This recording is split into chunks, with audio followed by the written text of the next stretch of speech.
Welcome back everyone to another math video. So coming to you today, Mathraful, with this monster of an integral. We've got a rational function, an exponential function, and a trig function. So I'll be calling this integral I. And so what I want to do is I want to simplify e to the minus x and sine x, because that is very tricky when you're trying to integrate both of these functions. So I'll evoke Euler's formula, e to the ix equals to cosine x plus I sine x. And so sine x is just the imaginary part of e to the ix. So what I get is, if I replace sine x with e to the ix, I'll have I equals 0 to infinity x squared plus 3x plus 3 over x plus 1 cubed e to the minus x times e to the ix dx. And what we're trying to find is just the imaginary part of the answer to this, because if we get that, then that will be the target integral. So I'll call this I sub 1 because they're clearly different things, but we'll just need the imaginary part of the answer to this. Now we can combine these exponential terms, and so magically the trig function is gone. So we have I sub 1 equals the integral from 0 to infinity of x squared plus 3x plus 3 over x plus 1 cubed e to the x times minus 1 plus I by the exponential rules. And so now I want to deal with a rational function. A big problem I have with it is that there's two functions divided by each other. I hope I can split it into something, so let's consider this function by itself. We have this, and what looks kind of suspicious to me is that x squared plus 3x plus 3, a part of it can be expressed as x plus 1 squared. So let's try that. We'll have x squared plus 2x plus 1, and then the other part will have plus x plus 1 plus 1. And I've written it like this because this is also x plus 1.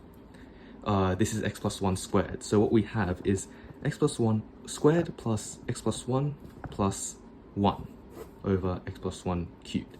And after splitting this fraction, we'll be getting 1 over x plus 1 plus 1 over x plus 1 squared plus 1 over x plus 1 cubed. And that's really nice because now we can rewrite this entire I1 as the integral from 0 to infinity of 1 over x plus 1 cubed plus 1 over x plus 1 squared plus 1 over x plus 1, all multiplied by e to the x times minus 1 plus I dx. And so what I've done is this beastly integral just becomes 3 smaller integrals that I can solve, hopefully. And the next step I want to do is I would like to establish a recursion formula to just get rid of these higher powers and make them down into the 1th power. So I'll be calling in as a general integral from 0 to infinity. We'll have 1 over x plus 1 to the n at the bottom, and then we'll have e to the, let's say, minus ax dx, and we'll call a as 1 minus I, because that's what this is, multiplied by a negative sign. And so what are we looking for? The target is just the imaginary part of I1 and I2 and I3. I1 plus I2 plus I3. So let's start with the recursion. I would like to integrate by parts for this expression. So I'll differentiate e to the minus ax. What I get is minus a times e to the minus ax. And I'll integrate x plus 1 to the minus n. And the reason I want to do this is because when I integrate this, the power will go down rather than going up if I was to differentiate it. So now I'll get x plus 1 to the minus n plus 1 divided by minus n plus 1. And that's just the basic power rule. So now our integral has transformed. We'll have u times v as the first expression. So what we'll have is e to the minus ax times x plus 1 to the minus n plus 1 over minus n plus 1, evaluated between 0 and infinity. And we'll minus the integral from 0 to infinity of u dash v. So I can take this negative sign, turn this into a positive sign of a e to the minus ax times x plus 1 to the negative n plus 1 over minus n plus 1 dx.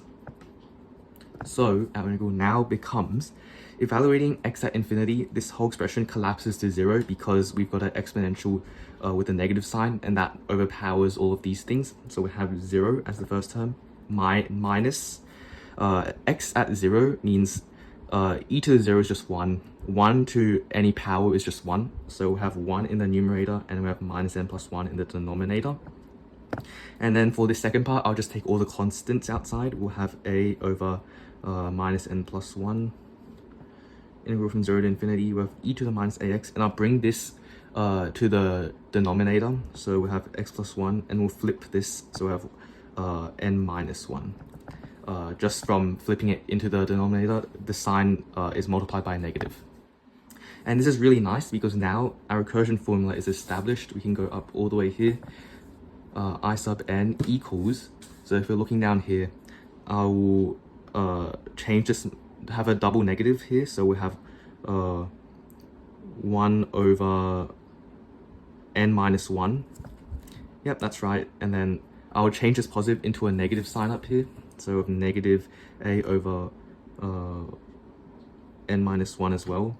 And then if you look here, this integral is exactly the same as the original integral, except we've lost the power, which is perfect because now we can call this I sub n minus 1. And that is our recursion formula that we needed. Now we can apply this onto the target.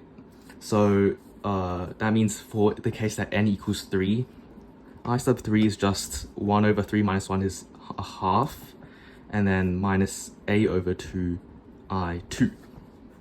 And then I2 in turn is just 1 minus AI1. So let's chuck these expressions into the original. So our target, which was I3 plus I2 plus I1, now equals to half minus a over 2 I2 plus 1 minus AI1 plus I1. And now we can use the recursion formula on I2 again. So we have half minus a over 2. I2 is 1 minus AI1 plus 1 minus AI1 plus I1. And now our expression is all in terms of I1, which hopefully makes things easier. So multiplying out the brackets and everything, we'll have half minus a over 2 plus a squared over 2i1 plus 1 minus ai1 plus i1.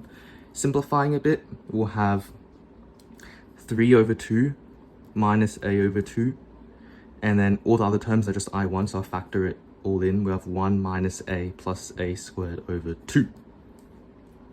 Yep, that seems correct. And now remember that a equals to 1 minus I. So we can chuck this back into the expression. We'll have equals 3 halves minus 1 minus I over 2 plus I sub 1 of 1 minus I plus 1 minus I squared over 2. And now what we'll have is 3 halves minus a half is just 1. 3 halves plus, and then we've got plus half of I. And then we've got plus I1. And then the things in the brackets, we've got 1 minus 1 is 0. Minus times minus is plus. We've got I here. And then what we have here is 1 minus I all squared. So that means we can just square the first one, which is 1. Square the second one. So I squared is minus 1. And then 2 times their product, which is minus 2I divided by 2. Now we have 1 plus half I plus I1. I plus 1 minus 1 is 0. 2 divided by 2, we've got plus minus I. And look at that. We don't even have to evaluate I1 because this whole thing becomes 0. And so the final answer is just 1 plus half I. And what does this actually mean? Well, if you look at the very beginning, I sub 1, we just wanted the imaginary part of I sub 1, which is the target integral. So that means I, which is what we've been looking for, which is the original integral, is just the imaginary part of this, which is just a half.